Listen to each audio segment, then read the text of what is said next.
Abercorn, Northern Rhodesia. November 25th, 1918. 2 weeks after Europe's guns went silent, a strange procession stumbled out of the African bush. Leading them came a gaunt German officer in tattered uniform, spectacles catching the equatorial sun, and behind him trudged 1,500 souls, 30 officers, 125 Europeans, 1,168 African soldiers, 1,500 porters, 819 women. Exhaustion showed in every step, starvation carved into every face, but something else too. They were undefeated. This was Paul von Lettow Vorbeck's army, fresh from fighting the longest campaign of the First World War. 4 years they'd been at it, this small force tying down over 300,000 Allied troops across millions of square miles. They'd marched through German East Africa, Portuguese Mozambique, British-held Rhodesia, fighting the British, Belgians, Portuguese, and South Africans along the way. Not once did they lose a battle. The question hanging over everything: was Lettow Vorbeck a tactical genius who rewrote guerrilla warfare, or the architect of one of Africa's greatest catastrophes, a campaign that killed hundreds of thousands and served no purpose? What follows is the story of the Lion of Africa, the general who was never defeated, and the forgotten war that consumed a continent. Saarlouis, a Prussian garrison town in the Rhineland, gave birth to Paul Emil von Lettow Vorbeck on March 20th, 1870. Prussian nobility ran in his blood through his father, General Paul von Lettow Vorbeck Sr., and in families like his, and military service wasn't something you chose. Destiny coded it into your bloodline, like blue eyes or a strong jaw. The Corps of Cadets took young Paul as a teenager, where Prussian instructors forged boys into soldiers through relentless discipline and calculated hardship. Dawn broke with icy water and parade drills, no gentle awakenings in these schools, and weakness got beaten out, while obedience became everything. Graduating from the Kriegsakademie War Academy in 1899, Lettow Vorbeck had been molded into the perfect Prussian officer, ice-cold under fire, loyal to death, utterly convinced of his superiority. But something more than another aristocratic officer would emerge. The real education started far from Berlin's parade grounds, when 1800 sent him to China as part of an international coalition crushing the Boxer Rebellion. Combat found him there for the first time, and he watched European tactics fail in unfamiliar terrain, learning that conventional warfare had limits nobody at the academy discussed. Harder lessons came 4 years later, in German Southwest Africa, today's Namibia, fighting the Herero and Nama peoples who'd risen against German colonial rule. This wasn't academy warfare with its neat formations and predictable tactics, but bushfighting, desert ambushes, an enemy that melted away before superior firepower, only to strike when you dropped your guard. 1906 brought an ambush that tore shrapnel into Lettow Vorbeck's eye and chest, and survival was pure luck. Germany sent him to South Africa to recover, and there in a hospital bed, he met Jan Smuts, a young Boer officer healing from his own wounds. War and tactics and fighting in the African bush filled their conversations as they became friends, neither imagining that within a decade they'd be hunting each other across thousands of miles of jungle and savanna. January 1914 arrived with Lettow Vorbeck, carrying a reputation as a hard man who understood colonial warfare. German High Command needed a new commander for German East Africa, so they chose him, and the voyage to his posting brought friendship with another passenger, a Danish woman named Karen Blixen, who'd later write Out of Africa as Isak Dinesen. She found him fascinating, this man of rigid discipline, who nevertheless held deep appreciation for Africa and its peoples. A German East Africa sprawled enormous across modern Tanzania, Rwanda, and Burundi, larger than Germany and France combined, but Lettow Vorbeck's command was tiny. 2,500 Askari soldiers trained the German way, plus 250 German officers and NCOs. That was everything. No heavy artillery, no naval support, no hope for reinforcements once war started. Governor Dr. Heinrich Schnee believed in ideals, arguing the coming European war need not touch Africa since Berlin. Conference agreements suggested colonies should stay neutral during conflicts between mother countries. Let Europeans kill each other in their trenches, Schnee said. Why destroy what we've built here? Lettow Vorbeck saw it differently. his mind working through a simple question. If war came to Europe, could a small African force prevent considerable enemy numbers from joining the Western Front? His answer came back yes, if that force fought smart, tied down the enemy, became a thorn in the British Empire's side that could never quite be extracted. War's declaration in August 1914 didn't wait for Berlin's orders or Schnee's consultation. German forces simply attacked, striking the British railway in Kenya, tearing up tracks, destroying locomotives, cutting telegraph lines. The message rang clear.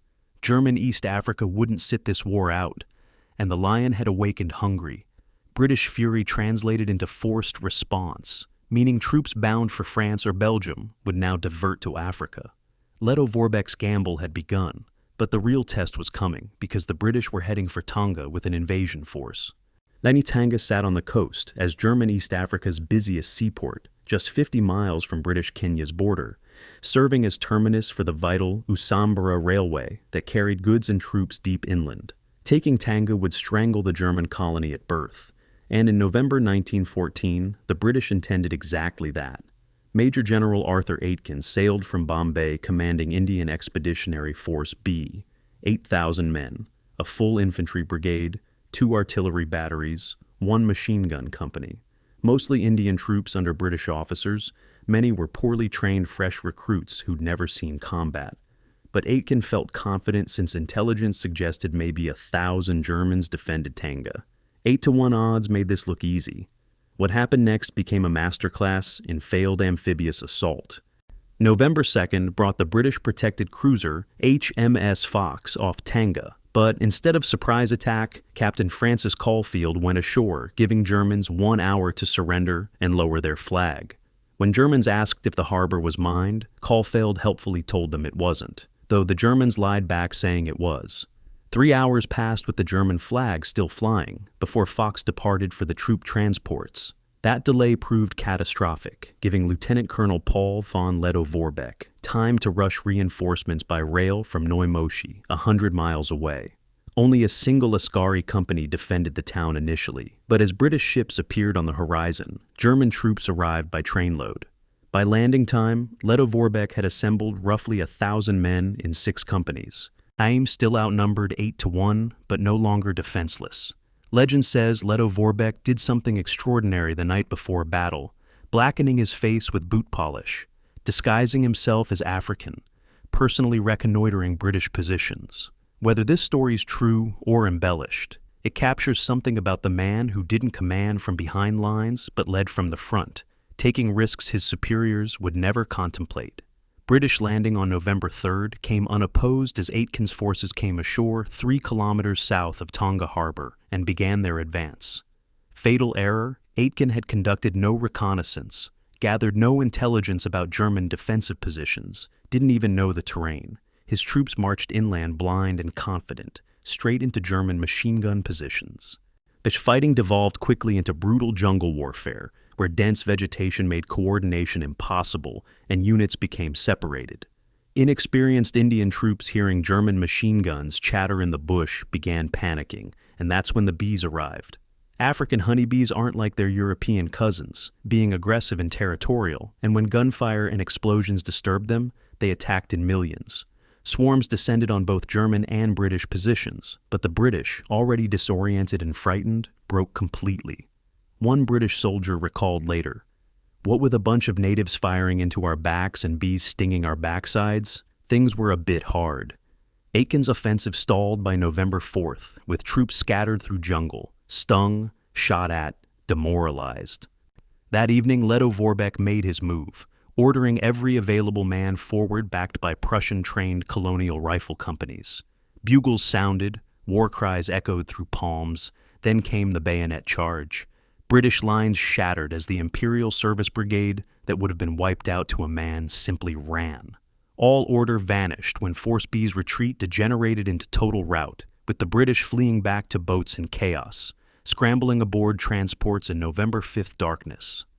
The cost was staggering: 847 British casualties, including 360 dead and 487 wounded, against 67 German dead, 16 German, 51 Askari, with 76 wounded. But the real prize came from what the British abandoned in panicked retreat: 16 machine guns.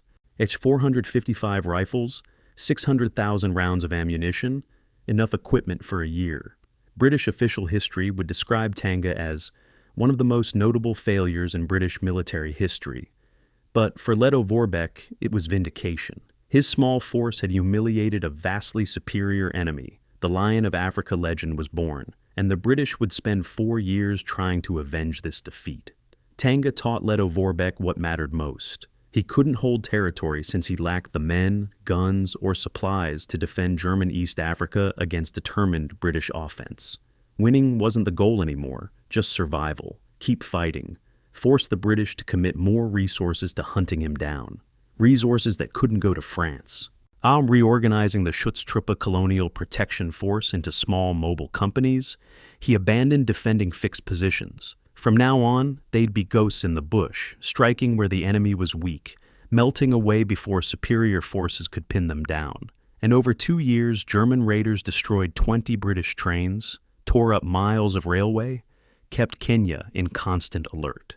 January 19th, 1915, brought another pitched battle at Jassen, a British rail and supply depot, where Lettow Vorbeck attacked with 1,600 troops and took the position.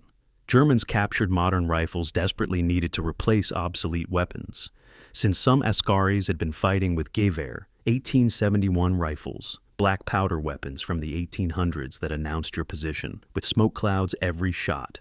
And Jassen came at terrible cost, though, because believing his numerical superiority guaranteed victory, Lettow Vorbeck ordered a frontal assault. It worked, but lost irreplaceable experienced men, soldiers he could never replace. And that night, looking at casualty lists by lamplight, a decision formed. No more frontal assaults, no more conventional battles unless absolutely necessary. From here on, they'd fight only on their terms. Supply was the German strategy's critical weakness, since British Royal Navy controlled the seas, and Germany couldn't reinforce or resupply its African colony. Lettow Vorbeck's men would make do with what they had, plus whatever they captured from the enemy, though German high command tried twice with blockade runners. April 14th. At 1915 brought the freighter Kronborg off Tonga after a 2-month journey from Wilhelmshaven, but British cruiser HMS Hyacinth opened fire almost immediately. Captain August Freiherr von Unzu Bodman scuttled his ship preventing capture, and Kronborg settled in shallow water, where fortunately nearly the entire cargo could be salvaged. A lifeline, but it wouldn't last. A year later, the steamer Marie von Stetten reached the coast south of Lindi, carrying 1,500 tons of supplies, and again it helped, but was barely a fraction of what German forces needed. The most ambitious resupply attempt came in November 1917, with Operation China Show. Zeppelin LZ 104, designated L-59, or got specially modified for an incredible mission. Fly from Bulgaria to German East Africa over 4,200 miles carrying supplies and mail. The plan called for dismantling the airship on arrival, using its canvas hull for tents and frame for building materials, while the crew joined Lettow Vorbeck's army. Audacious, brilliant, doomed. L-59 reached Sudan after 95 hours of continuous flight, an astounding achievement. But then came a radio message from German Admiralty. Abort, because Lettow Vorbeck's planned landing area was no longer in German hands. The Zeppelin turned back, and the British later claimed they'd broadcast a fake message in German, tricking the crew into believing Lettow Vorbeck surrendered. Whether this happened has never been proven, but what mattered was, the Zeppelin never arrived. At leaving Germans in East Africa truly on their own, Lettow Vorbeck had one advantage the British struggled matching: his Askari soldiers. Peak strength hit about 14,000 men, 3,000 Germans, 11,000 Askari, and these African troops trained in Prussian military discipline would prove among the war's finest soldiers. What made Lettow Vorbeck unusual, almost revolutionary for a European officer of his era, was the respect he showed African soldiers. Fluent Swahili was his, a skill almost unheard among German colonial officers, and he promoted Askaris to officer ranks, giving black men authority over white soldiers while reportedly telling his men, "We are all Africans here, radical statement in an age of rigid racial hierarchy. One historian wrote that no white commander of the era had so keen an appreciation of the African's worth, not only as fighting man, but as man. The Askaris, for their part, formed a military caste within colonial structure, gaining status, pay, and prestige that set them apart from other Africans under German rule. Romanticizing this relationship would be a mistake, though, because most Askaris didn't fight from love of Germany or personal loyalty to Lettow Vorbeck. They fought because military service offered wealth, status, and power opportunities they couldn't get elsewhere, because Lettow Vorbeck paid them, fed them, gave them place in a hierarchy valuing their skills. And when the campaign dragged on with supplies running out and the cause looking hopeless, many would desert. Still, the bond between Lettow Vorbeck and his Askaris was real, forged in shared hardship and constant danger. Together, they marched through swamps and jungles, starved together when food ran out, fought together against overwhelming odds, and Lettow Vorbeck deliberately marched his column away from tribal homelands of his Askari soldiers, a calculated move preventing mass desertions as homesick men might slip away to their villages. Prussian military discipline trained the Askaris, rigid formations, coordinated fire, bayonet charges on command. But they brought something uniquely African to the Schutztruppe too, understanding terrain, climate, diseases, marching for days in heat that prostrated European soldiers, knowing which plants were edible, which water was safe, how to move silently through bush. This combination of European military science and African bushcraft made them formidable, and they'd need every advantage, because March 1916 brought the British done playing games. They were sending the one man who might actually catch the Lion of Africa. They were sending Jan Smuts. Jan Christian Smuts wasn't your typical British general. For one thing, he wasn't British. An Afrikaner, a Boer, just 14 years earlier, he'd been fighting against the British Empire in the Second Boer War, leading commandos in lightning raids against superior British forces, using the Veldt and Kopjes of South Africa, the way Lettow Vorbeck now used East African jungles. Guerrilla warfare he knew from inside, having written the manual. British appointment as Allied Forces commander in East Africa came in March 1916.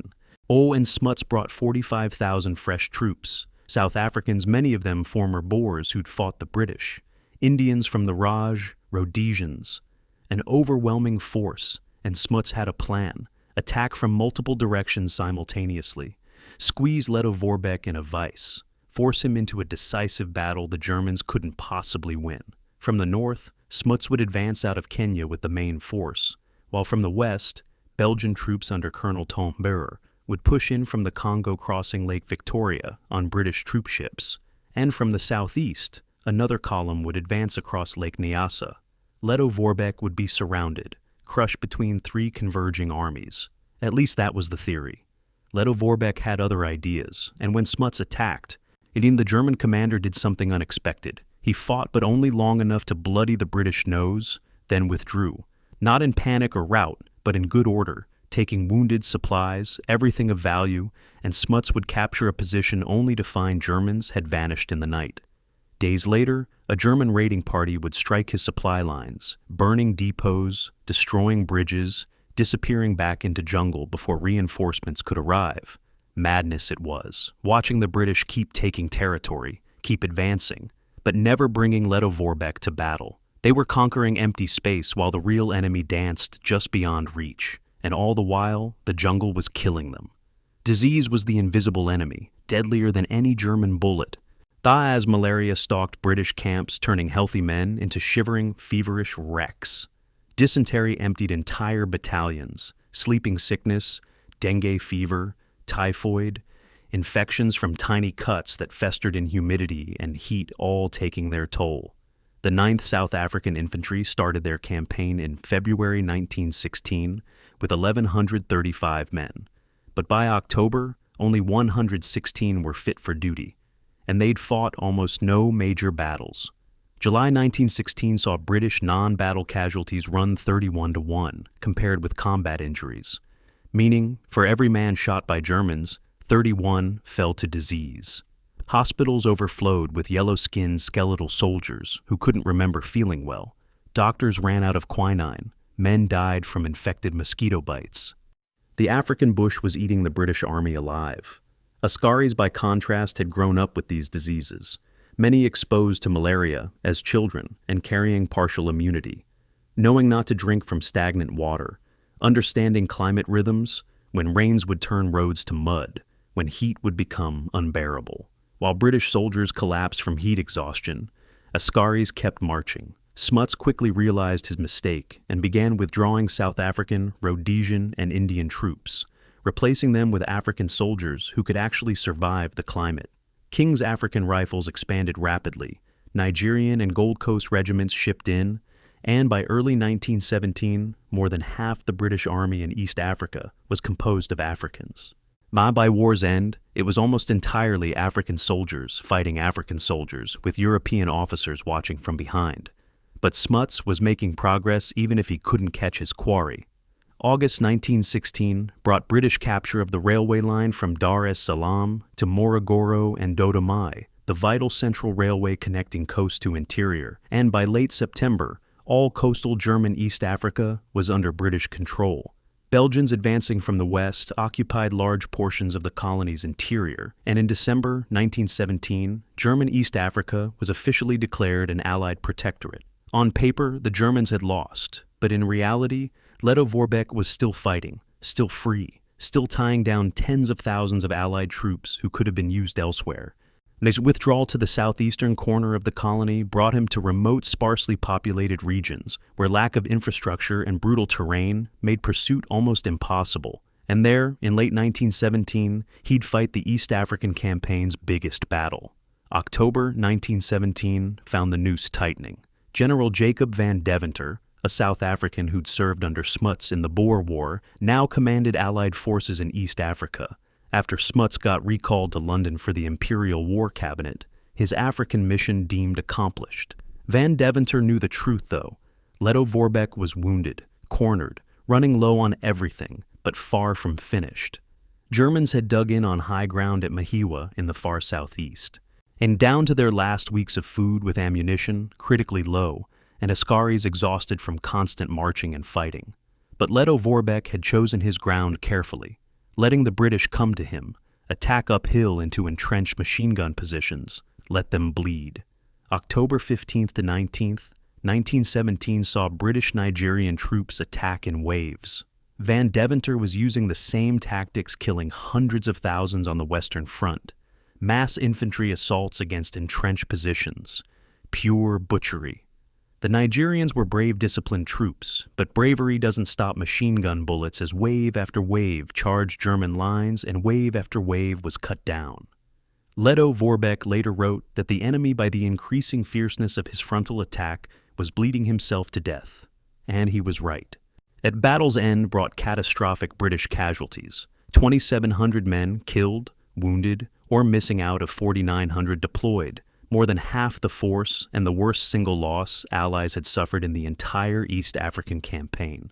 For the Germans, though, Mahiwa was Pyrrhic victory, the kind of win that feels like defeat. 519 men lost, killed, wounded, or missing might not sound like much compared to British losses, but it represented 30% of Lettow Vorbeck's entire force.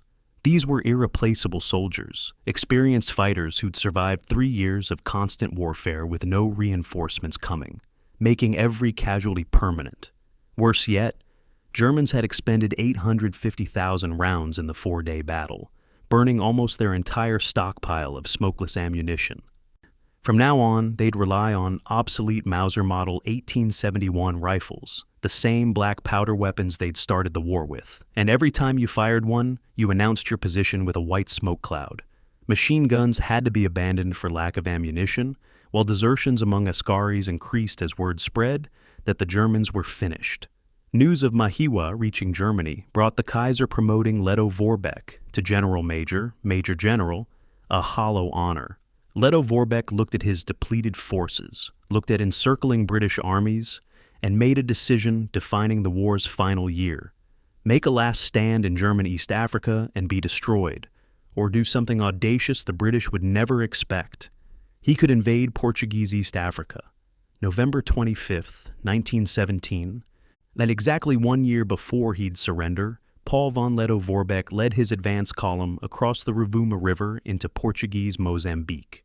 Behind him came Africa's strangest army, 320 European soldiers, 2,500 Askaris, and a massive tail of porters, camp followers, women, children, even a few chickens whose crowing threatened to give away positions.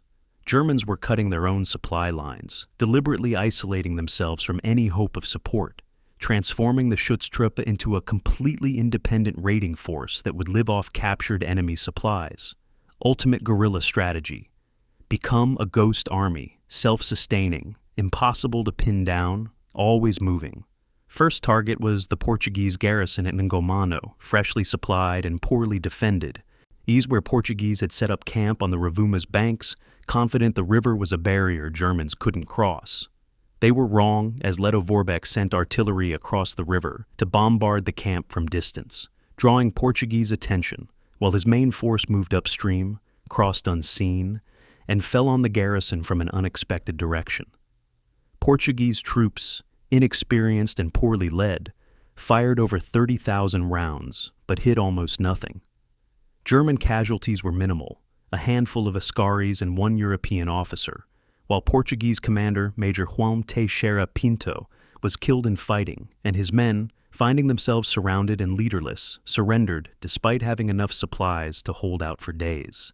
Germans captured weapons, ammunition, food, medical supplies including quinine, and the morale-boosting knowledge that Portuguese garrisons were soft targets. 12 months followed with Lettow Vorbeck's column marching through Portuguese East Africa like a plague of locusts, covering 100 to 150 miles per week, marching 2 hours on and half-hour off, 6 hours daily. Brutal pace, but it kept them ahead of pursuers. And there were always pursuers. British columns, Portuguese reinforcements, Rhodesian units, all trying to catch the phantom army that seemed everywhere and nowhere. July 1918 at Nahamakura, 2/3 down the coast towards South Africa, brought Lettow Vorbeck's jackpot. Raiders overwhelmed the Allied garrison and captured a supply ship docked at the riverbank. The haul extraordinary. 10 machine guns, 350 rifles, more than 300 tons of food.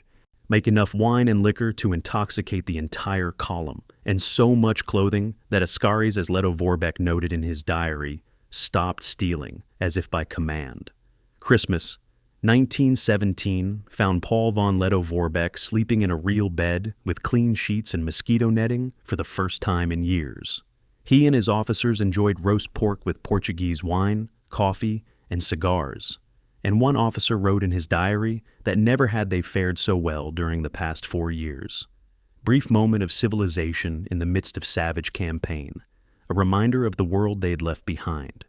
But pursuit never stopped, with British, Portuguese, and Rhodesian columns scouring Portuguese East Africa like driver ants, following every rumor, chasing every sighting.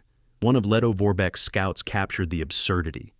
This is a queer war, and we chase the Portuguese, and the English chase us. Round and round they went in a deadly game of tag across thousands of miles of African wilderness. September 1918 brought Lettow Vorbeck doing something unexpected. He turned north, crossed back into German East Africa, then pivoted west toward British-held northern Rhodesia. After 4 years of running, he was going on offense one last time, and November 9th saw his column reach Kasama, a small administrative center in northern Rhodesia, where District Officer Hector Croad evacuated with all ammunition and supplies, lodging them in a rubber factory across the Chambéchi River.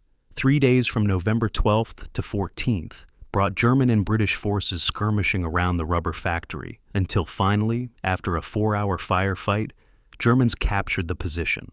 Our British forces melted away to the west. Lettow Vorbeck had won his last battle, and a British dispatch rider captured during fighting had extraordinary news. The war in Europe was over. Germany had signed an armistice. Fighting was supposed to stop. But the dispatch rider had his dates wrong, since the armistice was signed November 11th, not November 14th, which meant the Battle of the Chambéchi Rubber Factory, Lettow Vorbeck's final victory, had been fought 3 days after the war officially ended, The Lion of Africa had won his last battle without even knowing the war was already lost. November 14th, 1918, 7:30 in the morning, found Paul von Lettow Vorbeck standing in the African bush reading a telegram that made no sense.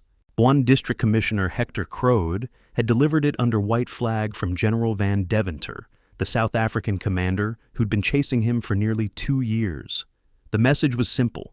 British Prime Minister sent notice that an armistice was signed November 11th. All fighting on all fronts must cease immediately. Lettow Vorbeck cleaned his spectacles and read it again. Armistice? Germany surrendered? Impossible. Because he'd believed right up until this moment that Germany was winning the European war. How could they have lost when his small African force had tied down hundreds of thousands of Allied troops? Surely the sacrifice had mattered, but reality doesn't argue, and the telegram was genuine. The war was over, and for the first time in 4 years, Paul von Lettow Vorbeck had to consider the unthinkable: surrender. And officers were divided, some wanting to keep fighting since they were unbeaten in the field and had stained Africa with too much blood and sweat to simply lay down arms. But German discipline held, and Lettow Vorbeck believed armistice terms couldn't be unfavorable to Germany, not after holding out so long, so he agreed to negotiate. November 25th, 1918. At 11 o'clock in the morning, brought formal surrender at Abercorn in extreme northern Rhodesia. Brigadier General William Edwards accepted surrender on behalf of the British Empire, while Lettow Vorbeck offered his sword in the traditional defeat gesture. But Edwards declined to take it.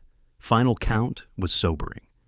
30 officers, 125 European senior ranks, 1,168 Askari soldiers, at 1,522 African porters, 819 African women. That was all that remained of the force that once numbered 14,000, gaunt, ragged, many barefoot, uniforms hanging off skeletal frames, but undefeated. Governor Heinrich Schnee, dragged along on the campaign against his will, refused to sign the surrender document in a symbolic gesture. By not signing, Schnee signaled Germany did not renounce its claim to the colony, and Lettow Vorbeck understood the futility, but respected it because some things mattered more than military realities. British had demanded unconditional surrender and disarmament under Article 17 of the Armistice, but ambiguity in the wording made Lettow Vorbeck smell a rat. He couldn't verify anything with Berlin since communications were impossible. So, under protest, he complied. His troops stacked rifles in neat rows, saluted one last time, and according to witnesses, they sang the old marching songs, regimental songs, songs about Africa and home. No one had beaten them. The war had simply expired, and they were finally allowed to rest. January 1919 brought Paul von Lettow Vorbeck sailing into a Germany he barely recognized. The Kaiser had abdicated and fled to Holland. The empire collapsed into Weimar Republic chaos. Soldiers' councils controlled streets. Communists and right-wing paramilitaries fought open battles in cities. Germany had lost the war, lost its colonies, lost everything. But Germany hadn't lost Lettow Vorbeck, and German people desperately needed a hero, someone who hadn't been defeated, someone proving German arms could still triumph. When Lettow Vorbeck and his officers marched through Brandenburg Gate in Berlin, thousands turned out. The only victory parade Germany was permitted by the Allies, the last undefeated German force coming home. The Kaiser in exile issued his final edict, promoting Paul von Lettow Vorbeck to Major General, a meaningless gesture from a powerless monarch. But it mattered because in the wreckage of the German Empire, symbols were all that remained. Statistics of Lettow Vorbeck's campaign were extraordinary. 4 years, with a force never exceeding 14,000 men, tied down over 300,000 Allied troops. British Empire alone spent £72 million in 1919 money, an astronomical sum, and Allied casualties totaled 60,000, including 20,000 British and Indian dead. And historian Edwin Palmer Hoyt would later call it the greatest single guerrilla operation in history and the most successful.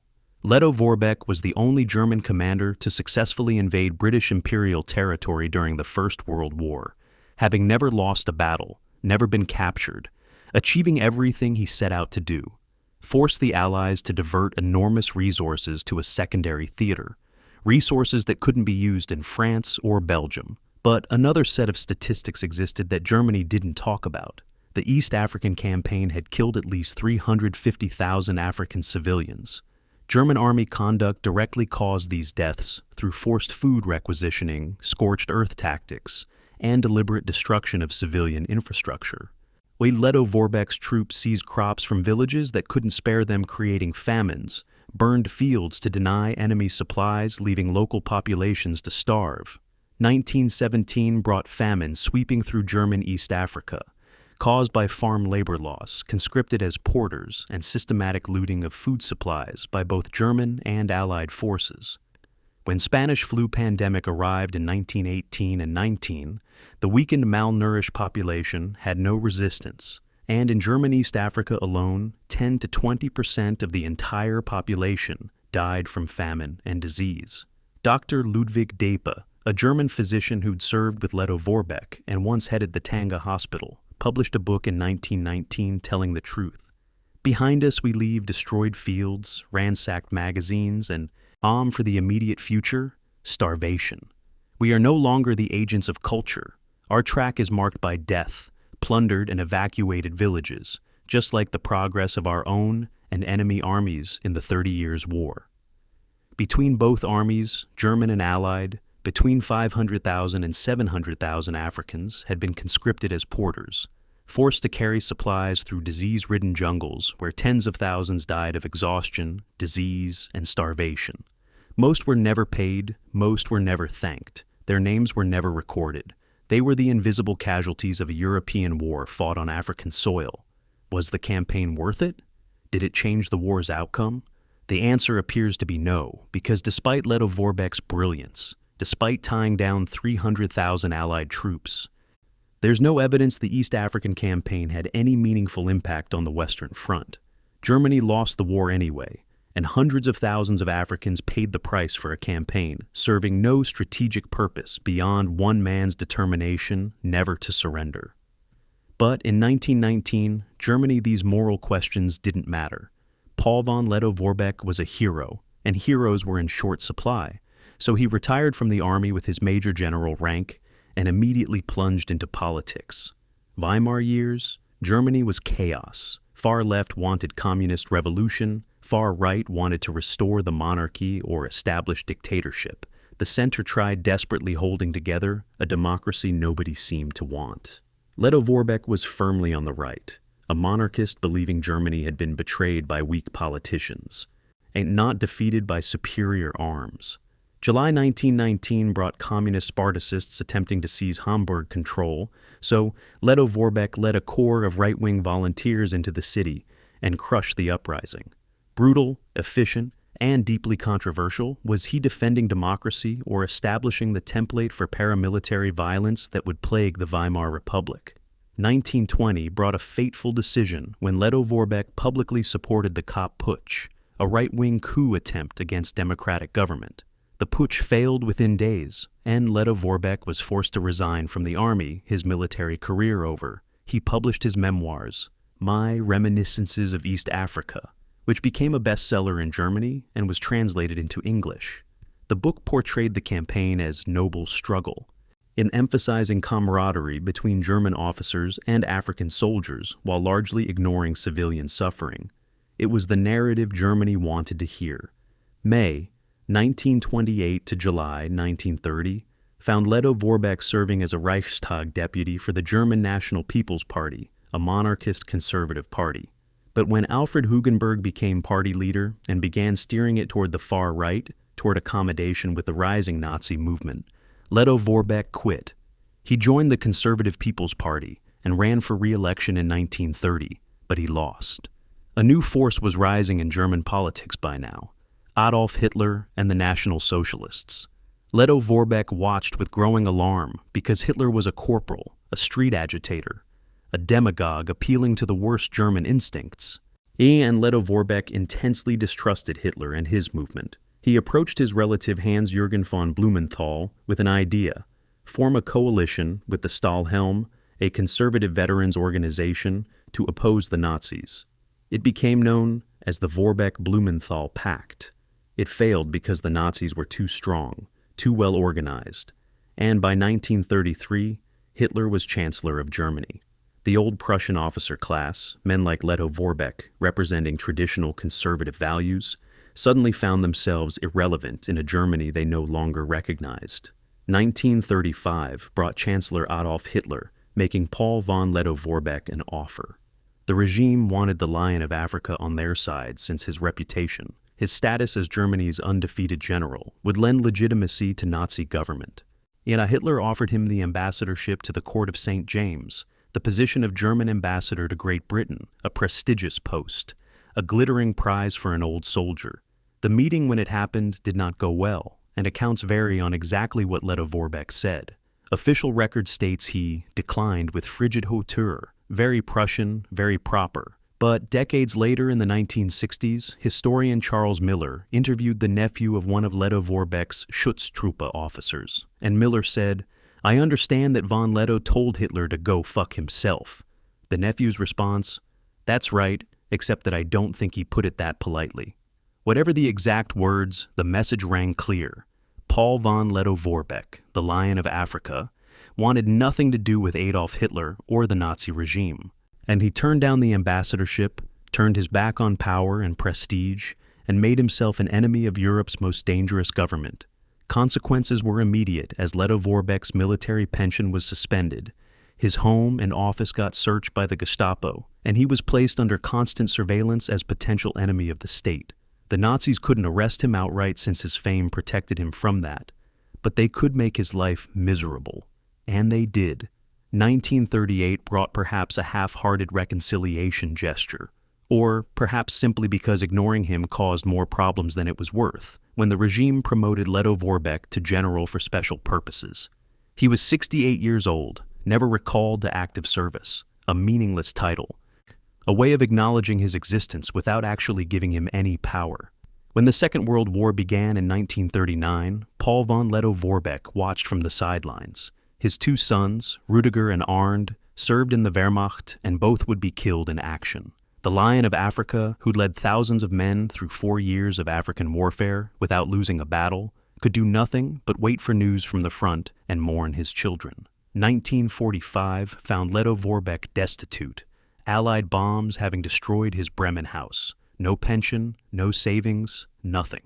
He was 75 years old, living in the ruins of a Germany utterly destroyed, and the Third Reich he'd opposed was gone, obliterated in fire and blood. But Lettow Vorbeck had survived again. June 1926. And long before the Nazi year's nightmare, brought something remarkable when Paul von Lettow Vorbeck traveled to Bremen, meeting Sir Richard Meinertzhagen, the British intelligence officer who'd been his opponent until December 1916, when Meinertzhagen was invalided to England.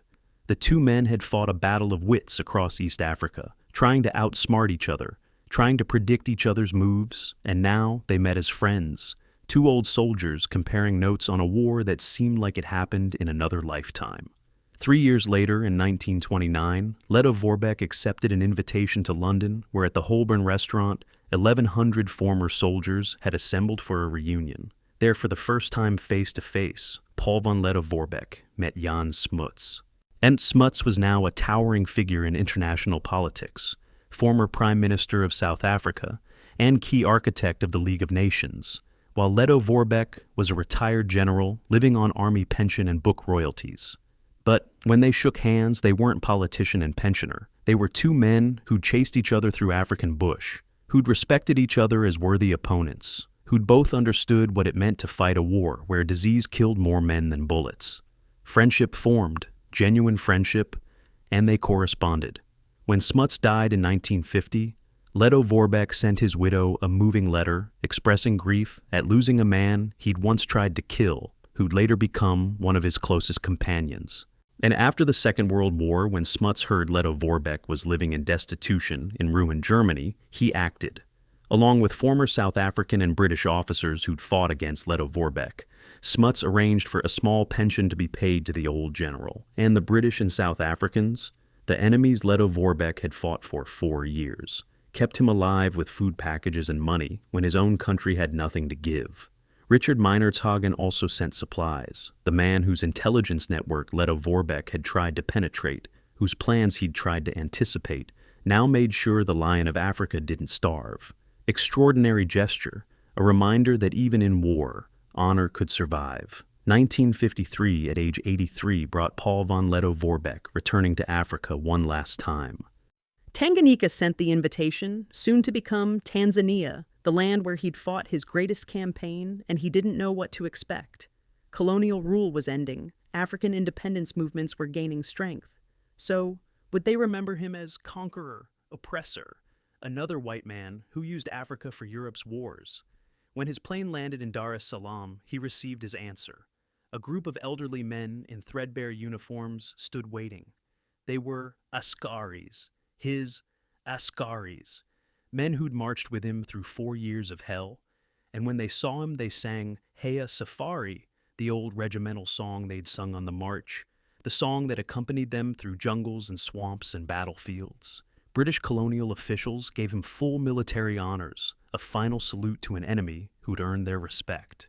One African independence activists, many of them sons of his former Askari soldiers, came seeking his advice, and Lettow Vorbeck, ever the Prussian, gave one of them what he called a good talking to about protecting white population during the transition to independence. Even in his 80s, he couldn't quite let go of the colonial mindset.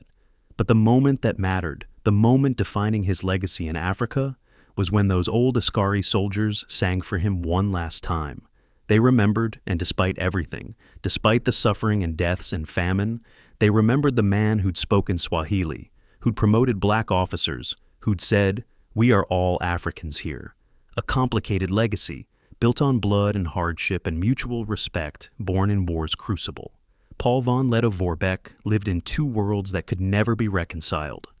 In one world, he was the Lion of Africa, the tactical genius who rewrote guerrilla warfare rules, the man who never lost a battle, the hero who stood up to Hitler and paid the price, the officer who treated African soldiers with unprecedented respect in an age of brutal colonialism.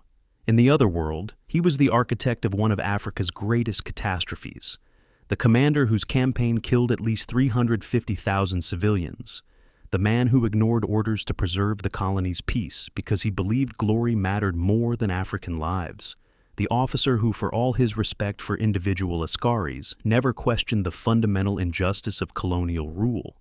Both worlds are true, and that's what makes Lettow Vorbeck so difficult to understand, so impossible to reduce to simple hero or villain.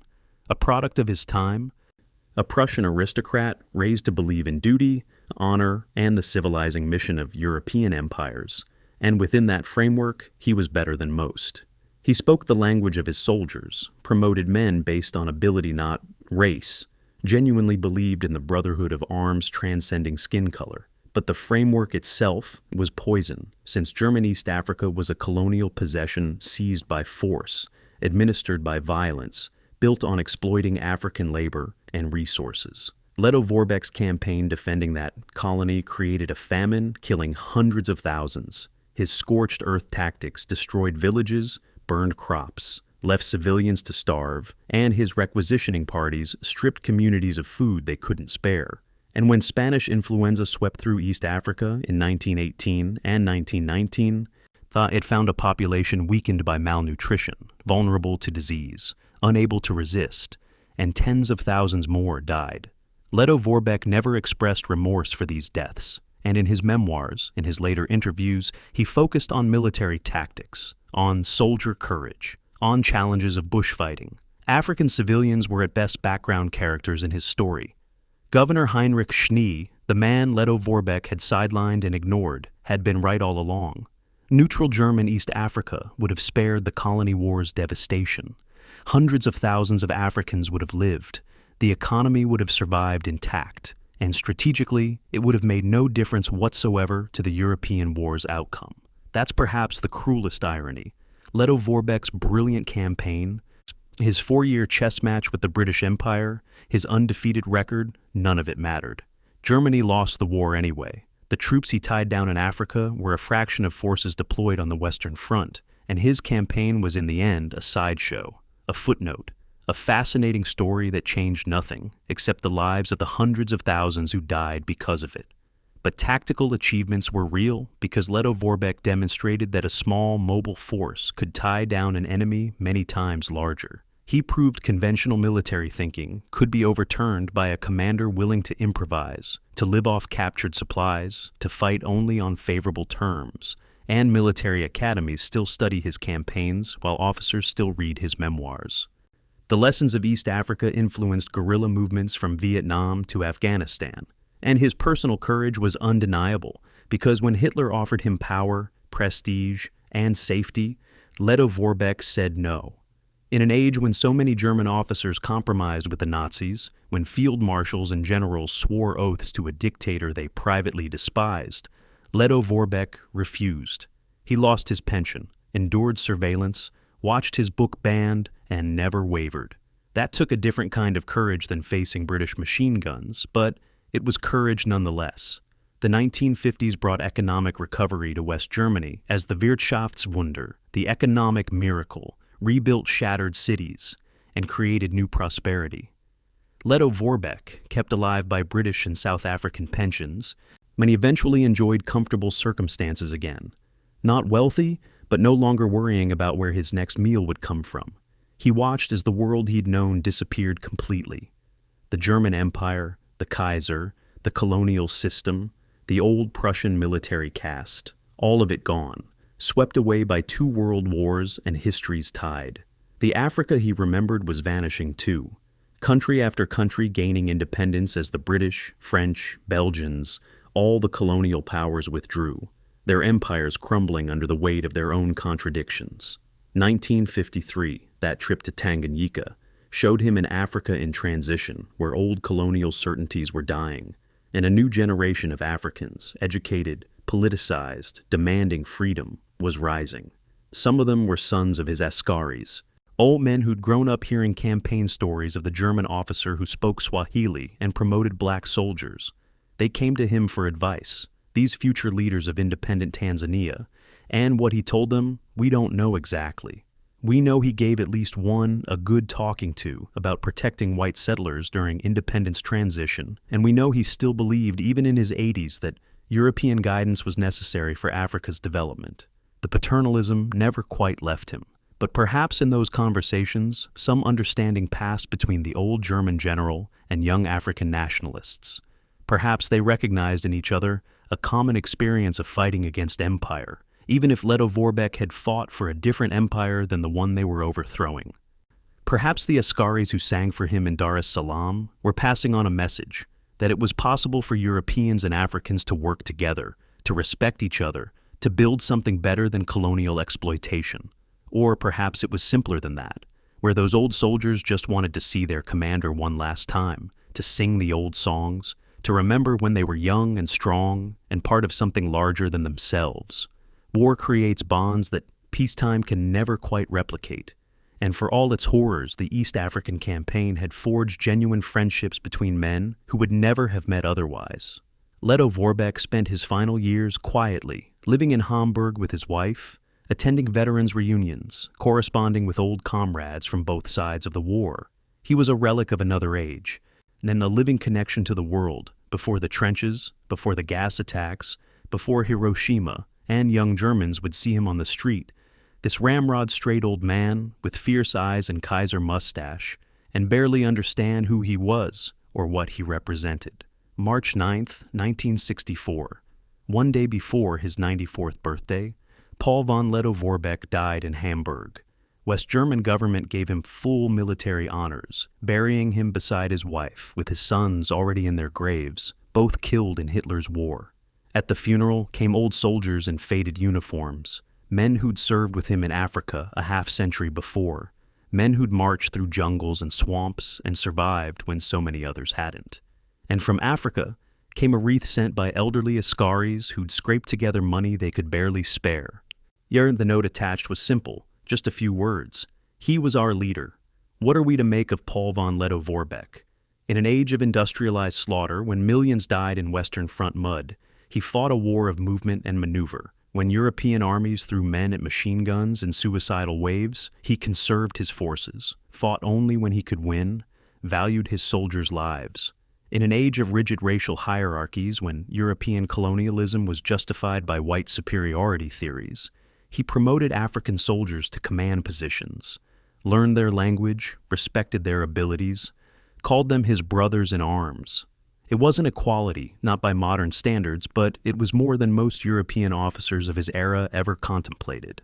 In an age of fascism, when Germany fell under a regime built on hatred and genocide, he refused to collaborate. He told Hitler to go to hell, paid the price, and never regretted it. While generals and field marshals swore loyalty to the Führer, Lettow Vorbeck stood apart, unbroken, defiant to the end. But East Africa's dead paid the price for his 4-year dance with the British Empire. 350,000 civilians, maybe more, killed by the famine and disease his campaign created. Hundreds of thousands of porters, conscripted by both sides, worked to death, carrying supplies through killer terrain. Villages burned, crops destroyed, families torn apart. And at the end of it all, Germany lost the war anyway. The campaign changed nothing except the lives of those who died because of it. Lettow Vorbeck was never defeated in battle, that much is true. His tactical brilliance, his understanding of guerrilla warfare, and his ability to improvise and adapt, all of that was real. But should he have fought at all? Governor Schnee said no. The dead civilians would have said no. Even Lettow Vorbeck's own doctor, Ludwig Deppe, said no when he wrote about the trail of death and destruction the campaign left behind. Yet the Askaris who sang for him in Dar es Salaam in 1953 said yes. The British and South African officers who paid his pension said yes. John Smuts, who chased him for 2 years and became his friend, said yes. They saw something in him worth honoring, a kind of warrior's code transcending colonial warfare's brutality. Perhaps the answer is that Paul von Lettow Vorbeck was a man of immense courage, tactical genius, and personal honor who served a fundamentally unjust cause. Perhaps you can be better than your era while still being shaped by its worst assumptions. Perhaps respect between individuals can coexist with systemic oppression. Perhaps war can create genuine bonds even as it destroys everything else. Or perhaps in the end we should let his own doctor's words stand as final judgment. Behind us we leave destroyed fields, ransacked magazines, and for the immediate future, starvation. We are no longer the agents of culture. Our track is marked by death. Paul von Lettow Vorbeck, the Lion of Africa, the general who was never defeated. But the question haunting his legacy is not whether he could have won, it's whether he should have fought at all. On a hillside in Zambia near the Chambeshi River, where the East African campaign's final shots were fired, there stands a memorial, the Chambeshi Monument. It is also called the Lettow Vorbeck Memorial. The inscription is simple. On this spot, at 7:30 a.m. on Thursday, November 14, 1918, General von Lettow Vorbeck, commanding the German forces in East Africa, heard from Mr. Hector Crode, then District Commissioner Kasama, of the signing of the Armistice. A second plaque in the Bemba language ends with these words: "We honor all brave soldiers who fought in this war. All of them, German and British, African and European, the victors and defeated, the living and dead." In the end, perhaps that's the only judgment that matters. They fought, they suffered, they endured, and in history's great sweep, their courage and sacrifice, their triumphs and tragedies, deserve to be remembered. Not celebrated, perhaps, not without acknowledging the terrible cost, but remembered. Because Paul von Lettow Vorbeck and his Askaris, Jan Smuts and his South Africans, the British and Indians and Belgians and Portuguese, the porters and civilians, the named and unnamed, they were all part of a story that still echoes today. A story about empire and resistance, about loyalty and betrayal, about the bonds war creates and the devastation it leaves behind. The general who was never defeated, the campaign that should never have been fought, the legend that refuses to die.